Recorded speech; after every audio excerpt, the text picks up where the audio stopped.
Senhor Deus amado, obrigada, Senhor, por mais uma manhã, por mais uma vez, Senhor, que o sol nasceu, por estarmos vivos, vivas. Obrigada, Senhor, por nos amar de forma incondicional, pela Tua misericórdia, pela Tua provisão. E nós reconhecemos, Senhor, que tudo que somos, tudo que temos vem de Ti, Senhor. Que possamos estar com o coração sempre disposto a Te amar acima de todas as coisas e amar o nosso irmão. Esteja presente, ó Pai, de forma manifesta hoje aqui nesse culto conosco. Nós Te amamos, Senhor.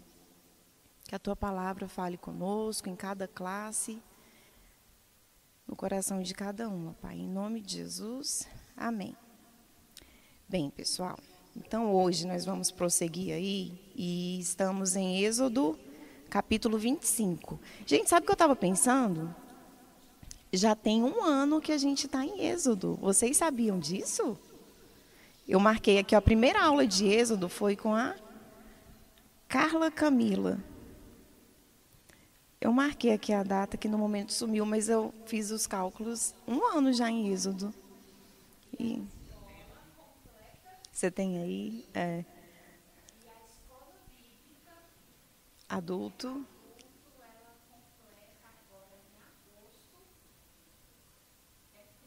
Três? Acho que 3, né? É. Eu também tô. É.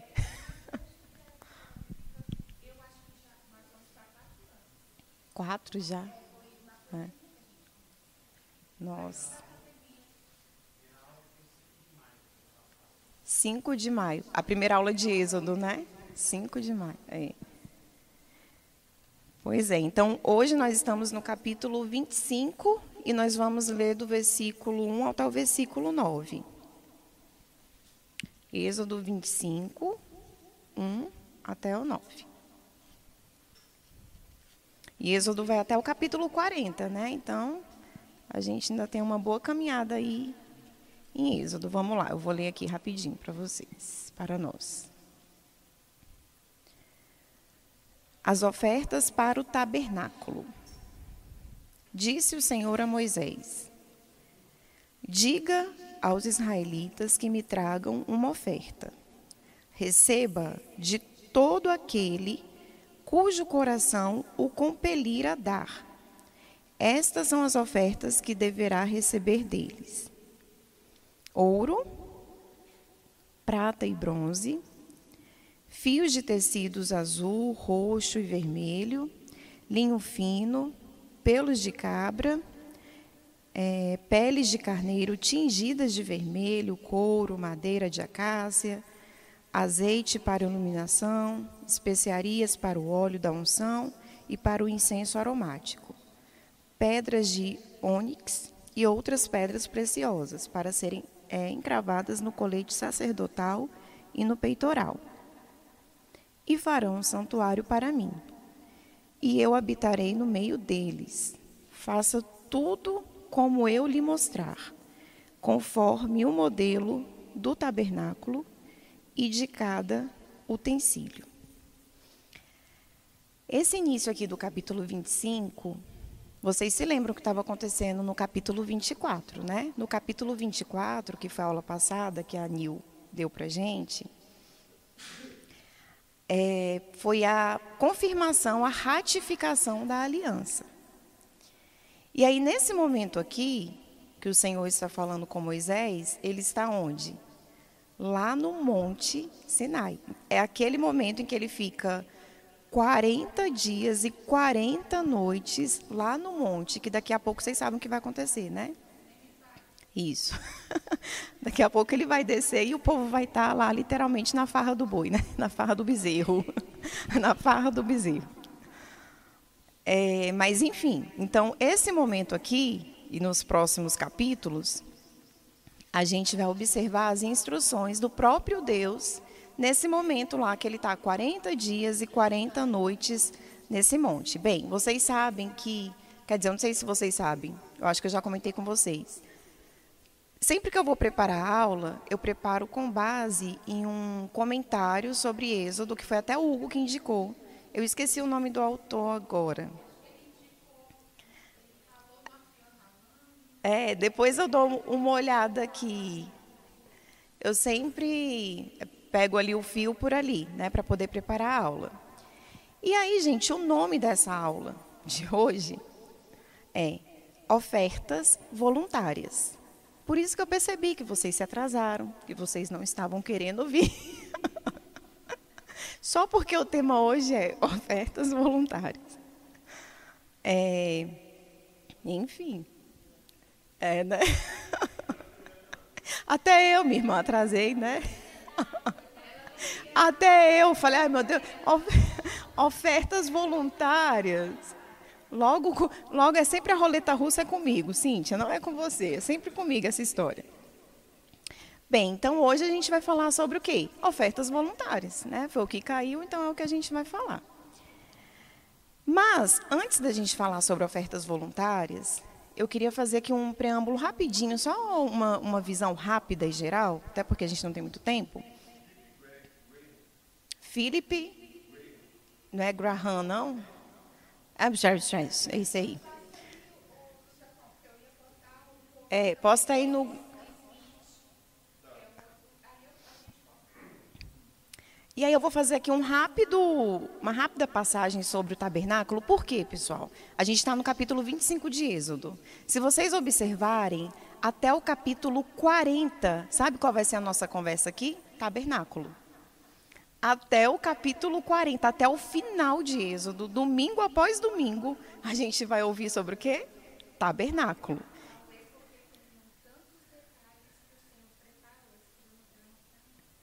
É muita coisa. Então, eu não vou ficar... Vou passar aqui rapidão sobre o tabernáculo para a gente ir para ofertas voluntárias. Bem, então, o tabernáculo.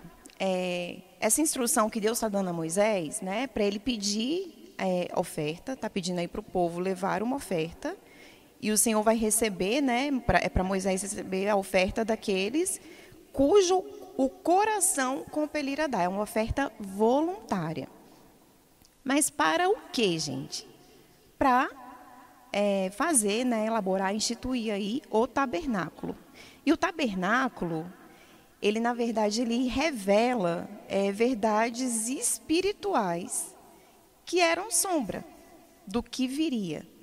Então o tabernáculo ele tem um significado, uma simbologia extremamente forte. Daí eu queria ler com vocês aqui Hebreus 8:1-6.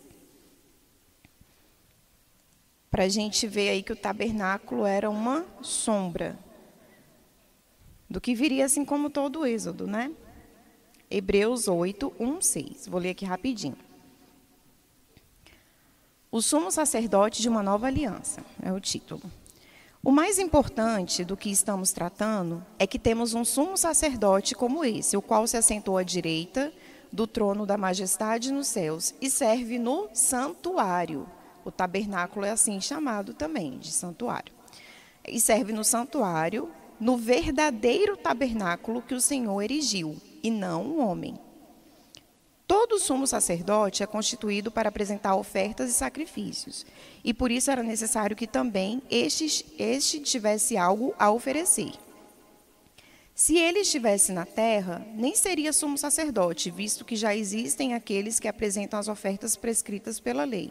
Eles servem num santuário que é cópia e sombra daquele que está nos céus, já que Moisés foi avisado quando estava para construir o tabernáculo.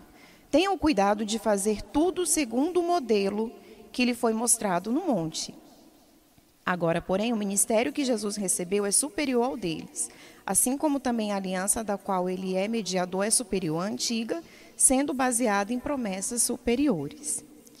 Quando a gente começa a olhar outras traduções do Êxodo 25, 1-9, que a gente leu, e quando a gente lê essa passagem de Hebreus e outras passagens, o que a gente consegue entender? Que Deus mostrou um santuário. Deus mostrou um tabernáculo do céu, um tabernáculo celestial para Moisés. E falou, Moisés, agora vai lá e construa no modelo do que você viu, a partir do que você observou. E a partir do 25, a gente vai ver que o Senhor ele dá instruções específicas, muito detalhadas, de cada objeto, de cada espaço, da cortina, das cores, os côvados, né? Vocês sabiam que... Hã? Os tamanhos. Vocês sabiam que côvado é uma medida do cotovelo até a ponta dos dedos? Isso é um côvado, que dá mais ou menos 42, 45, até 50, aí depende, né, de cada pessoa. Mas, e aí nos próximos capítulos a gente vai ver que é bem detalhado. O tabernáculo, ele recebe alguns nomes ao longo das escrituras. E aí a gente vai ver, por exemplo, alguns nomes. Tenda da congregação, que era onde Deus se encontrava com o seu povo. Tenda do testemunho, porque continha a arca e o decálogo dentro lá do tabernáculo. Habitação de Jeová, habitação do testemunho, santuário, lugar santo, casa e templo. Todos esses nomes foram usados nas escrituras para fazer referência ao tabernáculo. Quando a gente para pensar, às vezes a gente até faz confusão, eu pelo menos faço. Vocês se lembram quando Ana estava chorando, querendo um filho, e a Penina, sem vergonha, ficava rindo dela e zombando dela, aquelas coisas que vocês já sabem? Quando a gente vai ler lá, fala, e Ana ia à casa do Senhor. Eucana ia levar lá as ofertas e tudo, e Ana ia. Essa casa do Senhor era o tabernáculo. Porque às vezes a gente pensa, tem algumas traduções que falam, e Ana ia ao templo. Mas não era o templo foi construído muito tempo depois, né? Então era o tabernáculo. Então é só para a gente ficar ligado que esses nomes aparecem fazendo referência ao tabernáculo. E o que é o tabernáculo, gente? O tabernáculo era ali uma forma de Deus se manifestar, ser presente e habitar entre as pessoas, né? Ali no meio do povo. Então, simplesmente o tabernáculo remete a quem, gente? A Cristo. O tabernáculo remete a Cristo. E é um tanto de paradoxo, né? Porque ele é o sacrifício, ele é o sacerdote, e ele faz uma infinitude aí de papéis, né? Então, o tabernáculo ele remete a Cristo, o tabernáculo, né, é Deus habitando em meio aos pecadores. É o lugar onde Deus concedia o perdão mediante um sacrifício.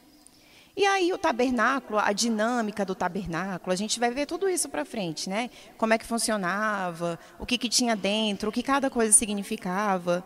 Mas, assim, em suma, o tabernáculo, ele tipifica a obra redentora de Cristo, porque ele leva os pecadores a Deus. É ele que dá esse acesso. Cada móvel do tabernáculo possui um simbolismo. E aí, quando a gente para pensar, a gente vai ver cada móvel, cada arca, a mesa, a pia, tudo que foi feito. Quando a gente para pensar, a gente observa que o tabernáculo simplesmente é o evangelho em símbolos. É basicamente isso. E a gente vai ver o significado de cada um nos próximos domingos. E por fim, o verbo se fez carne e tabernaculou. É uma palavra, se eu não me engano, acho que é João, que usa quando a gente vai ver João, né, meu amor? Você estava fazendo assim, era só para mim. Eu acho, em alguma tradução aos Hebreus também, tem uma hora que usa exatamente essa palavra. O verbo se fez carne e tabernaculou entre nós, e habitou entre nós. Então, o tabernáculo era isso, né? Não simbolizava, gente, a presença de Deus. Era, de fato, a manifestação gloriosa de Deus entre o povo, no meio daquele lugar lá mesmo, de fato. E aí, uma coisa que é importante também a gente lembrar é que o tabernáculo não era um lugar que limitava fisicamente o nosso Deus. Que limitava, ele estava ali dentro, entre as quatro paredes do tabernáculo, de forma alguma, né? Era um lugar de presença, de manifestação gloriosa e de relacionamento com o povo. Então, o tabernáculo carrega tudo isso. E aí não era não limitava o Senhor, porque vamos ler lá em Isaías. Isaías 66, versículo 1. Vamos ver como é que é a casa do Senhor aí, de fato. Isaías 66, 1. Que diz: assim diz o Senhor, o céu é o meu trono, e a terra o estrado dos meus pés. Que espécie de casa vocês me edificarão? É este o meu lugar de descanso? Então, na verdade, nem o universo pode conter o Senhor, nosso Deus, né? Ele é muito, infinitamente maior. Mas o tabernáculo era, então, um lugar ali de habitação, de Deus estar entre o povo. E aí remete ao próprio Jesus. Bem, ok. Então, Êxodo 25, logo no início, o que acontece? Os israelitas estão sendo chamados para uma sagrada tarefa, que é a tarefa de construir uma habitação, um lugar para Deus estar, se apresentar, se manifestar e se relacionar com eles. E assim como os israelitas foram chamados para essa tarefa, gente, nós também somos chamados, né? Para uma tarefa, nós somos chamados a promover o reino de Deus, mas não construindo a habitação, sendo essa habitação. E aí o início do capítulo 25, então, que é do 1 ao 9, simplesmente é isso. São o quê? Ofertas voluntárias. E aí observe o comando inicial. Deus é voluntário, não é compulsório. E aí Deus fala com Moisés uma coisa que chama muito a minha atenção e certamente deve ter chamado a de vocês também. Deus quer receber qualquer oferta? De qualquer coração? De qualquer pessoa? Não. Ele fala, tem outras versões até mais claras em relação a isso, mas a NVI diz, diga aos israelitas que me tragam uma oferta. Receba de todo aquele cujo coração o compelir a dar. Vamos ler rapidamente aqui 2 Coríntios 9, 7. João 14, tabernaculou.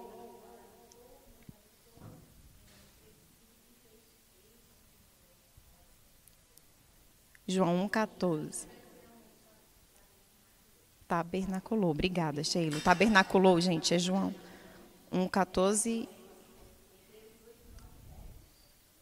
Obrigada. 2 Coríntios 9, 7. Olha só o que diz.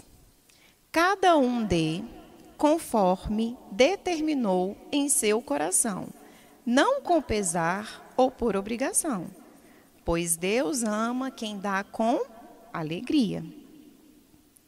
E aí, a nossa disposição em ofertar, assim, só um parênteses, né? Daqui a pouquinho eu vou falar um pouco mais, mas assim, não, mas na frente eu falo. A nossa disposição em ofertar, gente, simplesmente é um dos indicadores da nossa saúde espiritual. É basicamente isso, né? Se a gente não sente vontade de ofertar, alguma coisa a gente tem que, né? Peraí, tem alguma coisa estranha. Por que eu não sinto vontade de ofertar? Por que eu não tenho alegria em ofertar? Alguma coisa estranha. Vocês chegaram bem na hora, Biúgo, da oferta voluntária. Brincadeira. Bom dia, pessoal. E aí, Daniel? Se a gente não sente essa vontade de ofertar, a gente tem que parar um pouco e pensar e revisitar aí, né, a nossa conduta, os nossos pensamentos, né, o nosso coração. E a oferta, gente, na verdade, ela é um ato de adoração. A oferta, ela faz parte do nosso culto, da nossa adoração a Deus. Depois que eu estudei esse capítulo aqui especificamente, eu até tirei um pouco, assim, do abuso, né, confessando aqui a vocês, que eu tenho, quando, por exemplo, a gente vê a igreja pedindo e passando aquela cestinha de pegar borboleta, e, né, e colocando gasofilácio e tudo, até me tirou um pouco o ranço, assim, porque eu ficava, ai, que coisa, né, mas Mas tudo bem, porque a oferta, ela faz parte do culto, a oferta é um ato de adoração. Aqui na nossa igreja, a gente não tem esse hábito, a gente não tem um gasofilácio aqui, a gente não tem esse momento específico, e tudo bem. Tem um testemunho que eu vou falar, mas eu vou falar assim, assim, né, tudo bem, mas assim, né, mas eu vou dar um testemunho para falar que bonito também, que tudo bem também. Que eu não vou dar nomes, né? Mas vocês se lembram de uma Páscoa que a gente fez, que foi bem bonita ainda lá na igreja antiga, e uma mesa bem bonita assim, com comida, e ficou todo mundo assim em volta. Vocês se lembram disso? E aí tinha uma convidada, uma pessoa que nunca tinha pisado os pés na nossa igreja. E essa convidada, ela era super desconfiada. Tipo assim, gato andando de canoa, ou então cachorro mordido por cobra que tem medo de linguiça. Era essa convidada. Super desconfiada com a igreja evangélica e com dinheiro. Por que será, né, gente, que ela era desconfiada? Muito estranho, né? Pois é. E aí essa convidada foi, subiu, e aí ela achou super bonito, porque ela chegou bem num dia que era aquele momento de comunhão, de Páscoa e tal. E aí ela se sentou, e aí ela participou de todo aquele momento, e comeu, e bebeu, e tudo. E aí ela, né, toda assim, nossa, essa igreja é diferente, né? O pessoal está comendo, está bebendo. Enfim, e ela vinha de uma igreja que era dinheiro, dinheiro, dinheiro. Dinheiro, dinheiro, dinheiro. Dinheiro, dinheiro, dinheiro. Enfim. Aí, quando foi no final, que ela já estava assim, muito tocada, né? Ela, gente, mas será que eles não vão cobrar, né? Que coisa estranha e tal. Quando foi no final, vem o Adriano com a conta. Vocês se lembram? Que ele veio, tá aí, Cíntia, na sua... Parece aquele recibo de... Com a conta. Isso, quando você pede a conta pro garçom. Aí veio o Adriano com a conta. Olha aqui. A prova, gente. Obrigada, amiga. Veio aqui, ó. Até com QR Code, vocês estão vendo, né? Aí, na hora que ela pegou isso aqui, aí, né? Ela pensou, poxa vida, até aqui. Tava bom demais para ser verdade. Aí ela olhou assim e falou, poxa vida. Mas ela pensou, logo ela tentou, né? Não, mas eu também comi, né? Bebi, é justo e tal, e não sei o quê. E aí, quando ela viu que isso daqui não tinha nada a ver com dinheiro, com pagar a gente, ela chorava que nem criança. E aí, assim, que bonito, né? Que bonito. Então, assim, é um testemunho. Mas, por um outro lado, se a gente também tivesse o hábito, né, um momento, e talvez tenhamos um dia ou não, não sei, tudo bem também. Porque a gente tem que entender que ofertar é um ato de adoração ao Senhor. E tudo bem, faz parte do culto. E não tem a ver, gente, com valor, com quantia. A gente lembra lá da passagem, acho que em Lucas, da viúva. A viúva deu 2 moedinhas? Tipo isso, 2 moedinhas. E o que Jesus falou? Foi a maior oferta, né? Porque Deus não vai ver o valor, Ele vai ver o quê, gente? A nossa disposição em ofertar. É engraçado que quando a gente vai lá no capítulo 25, o que Deus está pedindo de oferta para preparar o tabernáculo e tal, é alguma coisa feita por homem? É tudo dele. Absolutamente tudo dele. Não tem nada que, é meu. É dele. E aí, quando eu falo sobre a oferta, eu não estou falando de barganha, eu não estou falando de extorsão de dinheiro. Essa semana eu parei num canal de televisão, da TV a cabo, e eu fiquei quase enjoada com as cenas que eu estava vendo. Gente, é tão horroroso, é tão triste. E essa extorsão de dinheiro das pessoas é sempre com as pessoas que são vulneráveis.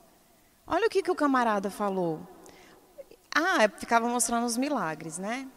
O milagre tal. Olha aqui, colaborou com não sei quanto. É como se a gente comprasse milagres.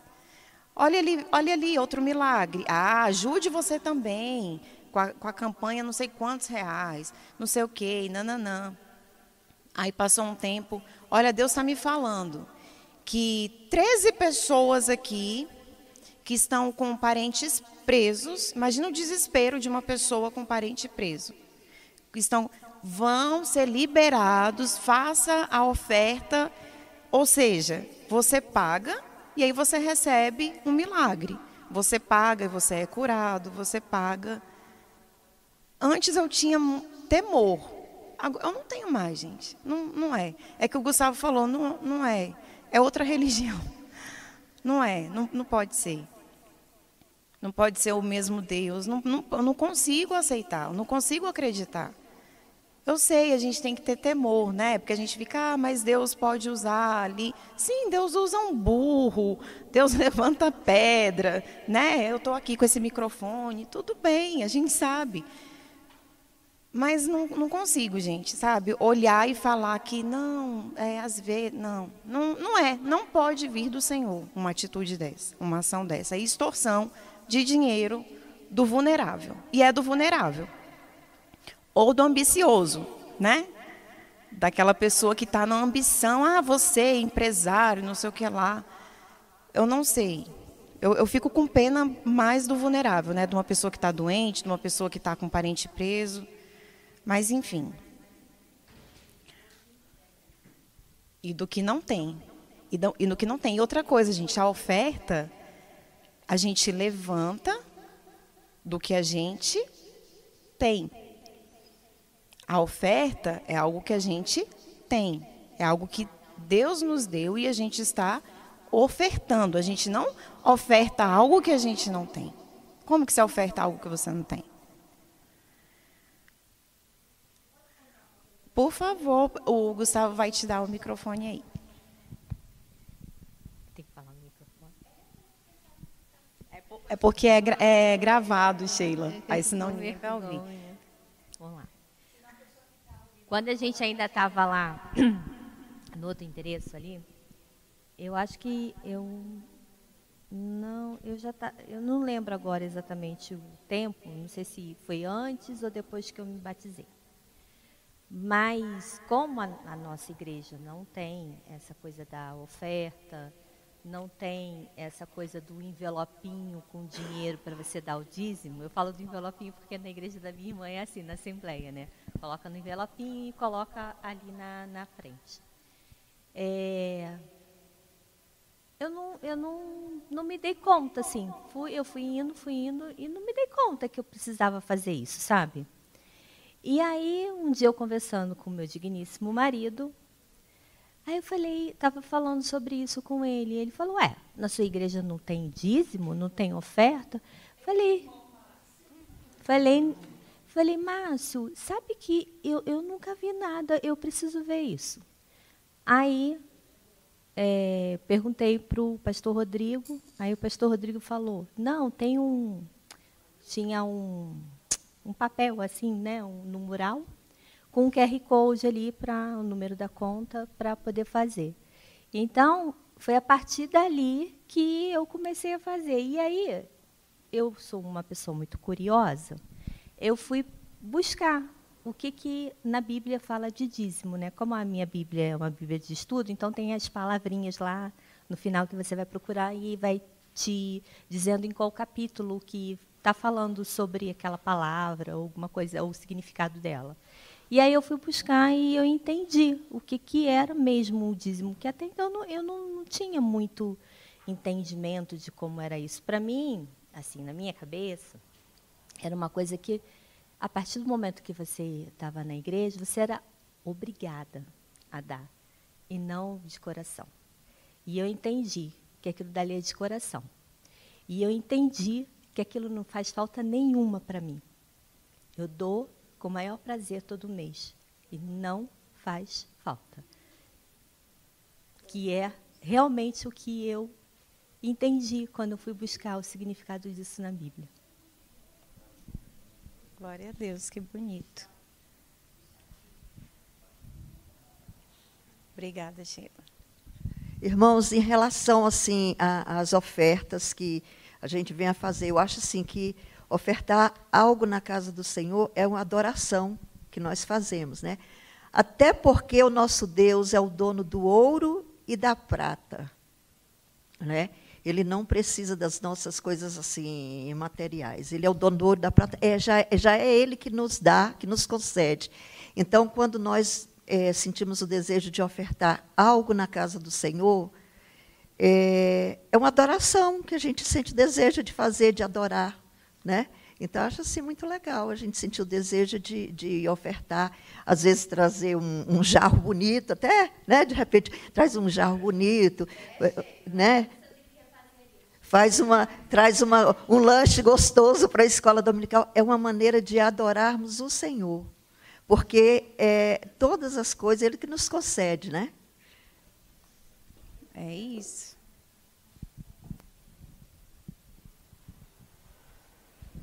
Temos até um suco patenteado, o suco Bethesda, que a Débora e sua família...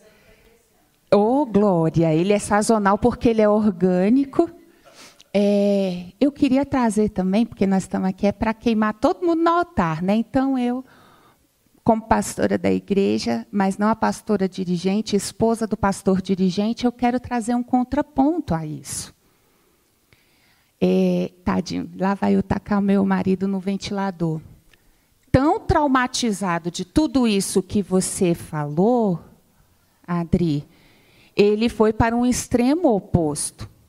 E eu sinto como uma falha pastoral a nossa igreja não falar sobre oferta. Porque a palavra do Senhor assim nos ensina e precisamos mergulhar no entendimento do que é o dízimo e do que é oferta, que são coisas diferentes. E isso é até motivo de piada. A gente se diverte, a liderança da igreja trabalhando com o Rodrigo tem muita dificuldade de fazer qualquer coisa que envolva moedas correntes no sistema financeiro nacional, porque é uma dor muito profunda. Se você não sabe, fique sabendo que todo o corpo de obreiros da igreja é voluntário, todo. Né? Nós não pagamos ninguém que não seja o faxineiro, que nem pertencente à comunidade de fé é. E o contador também, que precisamos prestar contas à sociedade civil onde vivemos.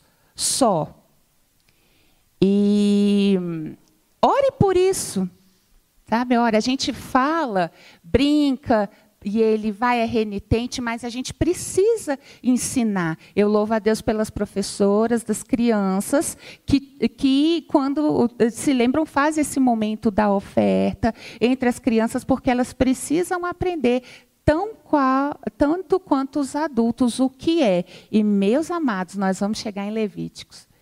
E eu tenho em Levítico, né? E eu tenho um testemunho de vida em Levítico quando eu entendi o que era a oferta que vai além do dinheiro. A oferta do tempo, a oferta do eu tenho que estar sempre certa. Não, eu oferto o meu estar sempre certo. Uma brincadeira minha do Rodrigo que ele fez ali. Tem que estar certo o tempo inteiro.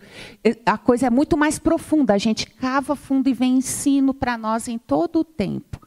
Então, que o Senhor nos guarde de nos afastarmos da palavra dele por conta dos nossos medos também, né? Não é fácil. Eu estou falando com vocês tremendo até o cabelo, mas que é um entendimento, e eu louvo a Deus pela escola bíblica, que no culto a gente não tem tempo nem espaço para falar sobre isso dessa forma. Deus abençoe. Obrigada. Quando eu vi que o título era Ofertas Voluntárias, né, eu falei, meu Deus, eu não vou falar não, Rodrigo vai me dar um cascudo. Aí depois eu pensei, não, vou seguir aqui, né, gente? É a palavra, né? Êxodo 25. E aí, o que a minha mãe falou e que a Cíntia falou, né, o que eu ia falar aqui agora, ofertar é um ato de adoração. E é muito além que dinheiro. É dinheiro também. Mas é como se a gente estivesse falando assim, vocês se lembram? Os israelitas foram convidados para ofertar, para construir o tabernáculo, para Deus habitar entre eles. E também nós somos convidados, como eu falei, só que nós somos convidados a ser essa habitação. Então, é como se a gente estivesse, nesse momento de oferta, de adoração, é como se a gente estivesse falando, Senhor, tudo, gente, tudo o que eu tenho, tudo o que eu sou, que seja usado para manifestação da tua glória. Então, é tudo. Se é tudo, também é o dinheiro. Só que o problema é que, acho que é o Rodrigo que fala, né, que a última parte do nosso corpo a se converter é o bolso, né? E aí, em relação à igreja local, nós temos esse compromisso, né? Para além das ofertas voluntárias, que diz muito sobre a nossa saúde espiritual, a questão do dízimo também, que não é o tema aqui, mas nós não somos um clube, gente, né? Eu quero ir para a piscina, vou pagar um clube e tal. Nós temos um compromisso local com a nossa igreja, com os nossos projetos, com os nossos missionários, com o sustento deles. Nós temos esse compromisso. E sabe de uma coisa? Deus não precisava das ofertas para o tabernáculo, lá em Êxodo 25. Ele não precisava. Aliás, já era tudo dele, né? O ouro, tudo que ele pediu era tudo dele. Ele não precisava. Aliás, ele podia ter colocado, plim, né? Aqui será o tabernáculo. Assim como ele também não precisa das nossas ofertas. Não precisa ficar, se você não quer ofertar, não precisa ficar se lamentando, né? Se não quiser ofertar, ai meu Deus, ele não precisa. Ele não precisa. A questão do tabernáculo, a questão da gente ofertar, é o exemplo que a Luluzinha dá aqui da história do carro. É uma alegria, é uma honra, é um privilégio a gente fazer parte disso. É como o pai que chama o filho para lavar o carro.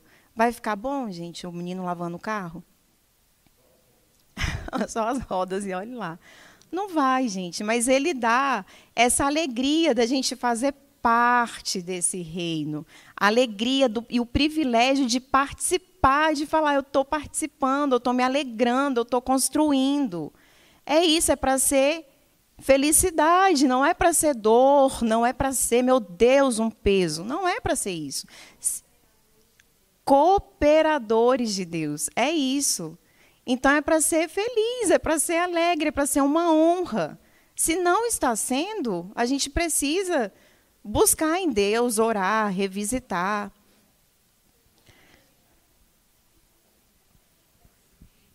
Eu vou dar voz aqui ao que a Luluzinha está me dando cola, é a questão de sermos colaboradores do Senhor. E a gente, quando não tem esse olhar e esse entendimento, a gente faz o contrário. A gente chama Deus para ser o nosso colaborador. Senhor, multiplica o recurso, Senhor, multiplica a nossa moeda. E quando isso é a concepção nossa que está equivocada, né? Exatamente, a gente simplesmente inverte, né? E aqui, pessoal, finalizando, os israelitas foram e deram, né? A gente vai ver mais para frente que eles realmente doaram, ofertaram. E aí era um momento para construir o tabernáculo, porque seria a presença de Deus no meio do povo. Olha que coisa mais grandiosa, sagrada, maravilhosa. Caramba, eu vou participar disso. Olha que honra, né? Que privilégio. E aí o escritor do livro lá do comentário, ele fala, o que você daria para que Deus descesse e habitasse no coração dos pecadores? O que você daria? O que você estaria disposto a dar, disposto a ofertar pela presença do próprio Deus? No coração dos pecadores, dos moribundos, nos nossos corações. Jesus deu a sua própria vida. Ele deu a vida dele, entregou a vida dele por isso. E aí é sempre bom lembrar que quando a gente oferta, vocês se lembram que a gente não está mais ofertando para construir um santuário. Nós somos esse lugar, nós somos essa habitação. Então, quando a gente oferta, a gente está apoiando a ministração da palavra, quando a gente oferta, né, na igreja, a gente está apoiando a ministração da palavra. alcançando mais vidas, e a gente está apoiando a obra global do Evangelho também. A gente está fazendo o quê? Né? Convidando, apoiando, incentivando, propagando, multiplicando o reino de Deus, essa habitação, essa morada do Senhor. Então, no fim, eu fiquei pensando, gente, então, no fim das contas, isso aqui não foi o autor que falou, não, mas eu fui juntando os pontos, e aí eu falei, me corrijam se eu estiver errado. Eu falei, então, no final das contas, quando a gente oferta, a gente está construindo templos, habitação, morada do Espírito Santo. Não é isso? É isso que a gente está fazendo, né? E aí é porque ele não tem casa? A gente acabou de ver que o universo não pode contê-lo. A gente faz isso por amor, para participar, para cooperar, como a Luluzinha falou, porque a gente ama o nosso Deus, a gente obedece o nosso Deus e a gente ama o nosso próximo. E aí o desejo de ofertar já é uma manifestação de Deus sobre a nossa vida. Uma coisa que a outra Lulu fala, que eu acho engraçado, é se você sentir o desejo de ofertar, né? Às vezes uma causa missionária, um projeto para a igreja, né? Não estou falando de dízimos, estou falando de ofertas voluntárias. Se você sente esse desejo, faça, meu irmão.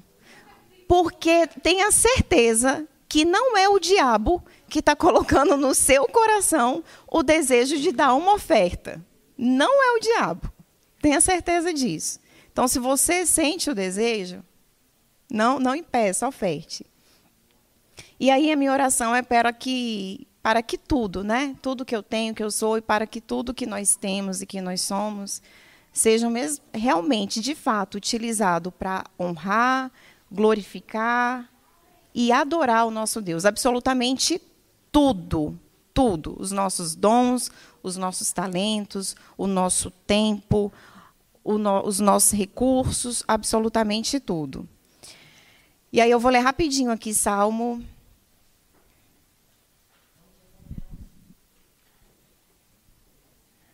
50, 9 a 14.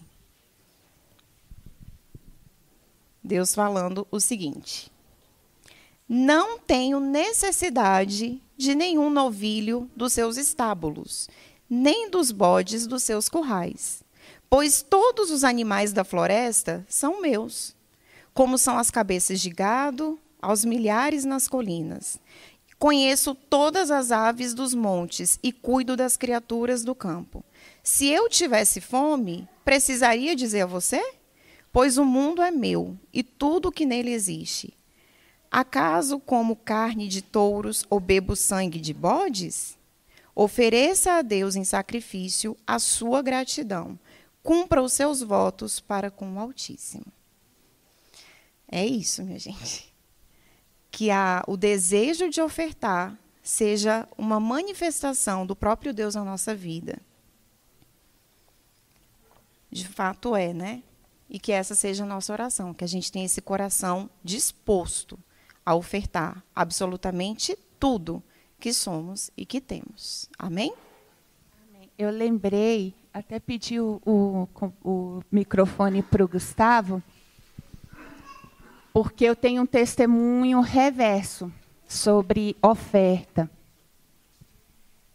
Visto a escola da minha vida sobre oferta, que eu falei previamente,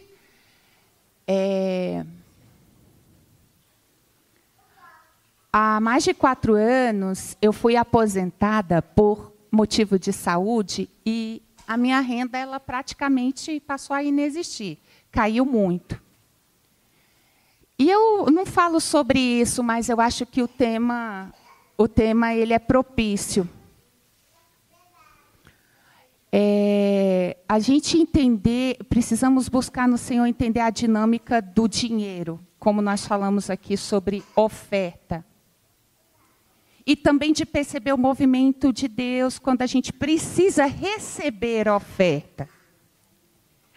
Talvez não de dinheiro, mas do tempo, da entrega de outra pessoa, a gente se constrange. E a gente precisa reconhecer o que é o reino e essa dinâmica. O Senhor, Ele nos disse, melhor coisa é dar do que receber. Por isso, a alegria em dar, ela é muito intensa. Só que eu vivi o contrário.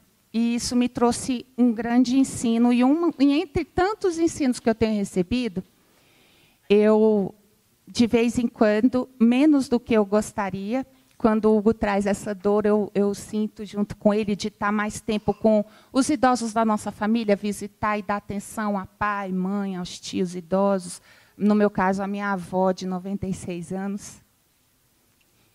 E numa dessas épocas bem difíceis, tipo, termina o salário, mas não termina o mês, eu fui lá no Gama atender, né? Minha vovó já está em casa, bem melhor. A minha mãe, minha tia. E eu saí, como sempre eu saio para fazer os corres de farmácia, mercado para elas.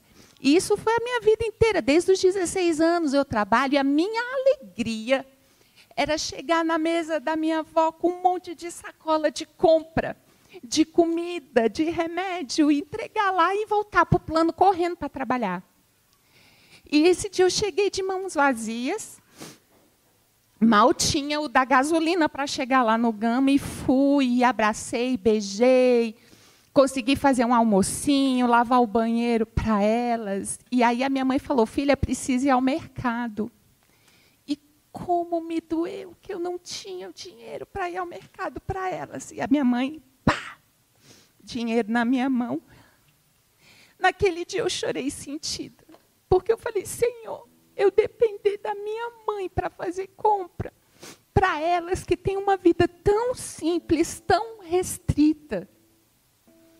E eu fui, comprei tudo o que precisava, e quando eu voltei para casa com tudo, e eu aprendi desde pequena a fazer compra de fruta e verdura para minha mãe, então o que ela dá um dinheiro achando que ela vai ter, eu volto com 3 vezes e ela sempre elogiou isso. E, aí falando com a minha avó, olha, mamãe, como dinheiro na mão da Tita rende, ao tanto de coisa que a gente tem para a semana tal. E na hora que eu fui para o carro, que eu tinha que voltar, mamãe foi atrás de mim e ainda me deu um dinheiro da gasolina. Gente, eu abracei minha mãe, falei, mamãe, eu nunca imaginei que a senhora ia ter que pôr gasolina no meu carro, eu perto de fazer 50 anos. Aí ela, minha filha, isso é uma alegria para sua mãe. Obrigada, eu sei que sua vida é tão corrida e você veio aqui nos servir. E eu voltei, gente, do Gama até o balão do periquito, eu chorava compulsivamente de tristeza. De tristeza. Eu, Senhor, me ajuda. Porque ele falou assim, porque eu falei, Senhor, minha mãe, minha avó, mulheres idosas, com uma vida tão simples. Aí ele falou assim para mim de uma maneira tão amorosa. Você acha que só você dependeu do dinheiro de mulheres simples? Gente, aquilo ali lavou a minha alma. Quando eu lembrei do Senhor Jesus nessa terra, Ele era sustentado. Tirando a Joana, fashionista, mulher de Cusa, eram mulheres simples da Judeia, da Galileia, andando com Ele, sustentando. Então, essa dinâmica da provisão, do dinheiro que a gente dá, que a gente recebe, é algo que a lógica do mundo em que a gente vive não compreende. E o convite dessa abertura do capítulo 25 do Êxodo é para ensinar a igreja sobre isso. Amém? Pode orar, professor.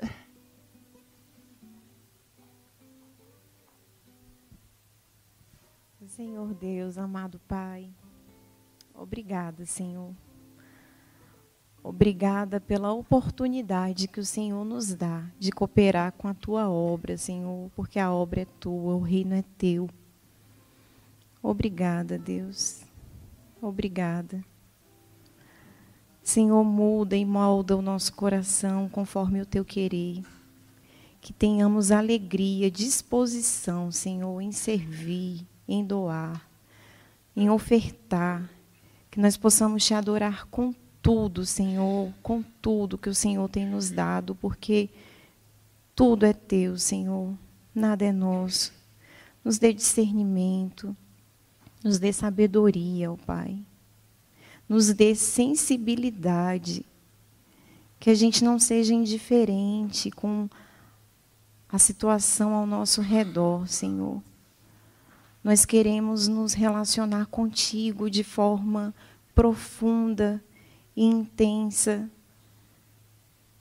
Senhor, o que tiver nas nossas mãos, Senhor, que não seja usado absolutamente 100% para o nosso benefício, Senhor, que a gente tenha temor, Deus, que a gente tenha cuidado, que a gente administre o que o Senhor tem colocado nas nossas mãos de forma sábia, de forma próspera, Senhor, para o teu reino. Que nunca nos esqueçamos, Senhor, do que é primeiro, do que é antes de tudo, ó Pai. Em nome de Jesus, nos ensina, Senhor, porque nós precisamos de Ti para tudo, Senhor, até para ensinar a doar, a ofertar, nós precisamos de Ti, ó Pai. E obrigada, Deus, obrigada por nos ensinar, obrigada por nos amar e obrigada, ó Pai, por aceitar a nossa oferta. Tu que tens tudo, que não precisa de nada. Obrigada, Senhor, por aceitar. Guarda o nosso coração, a nossa mente, e que essa palavra, ó Pai, cresça no nosso coração, em nome de Jesus. Amém.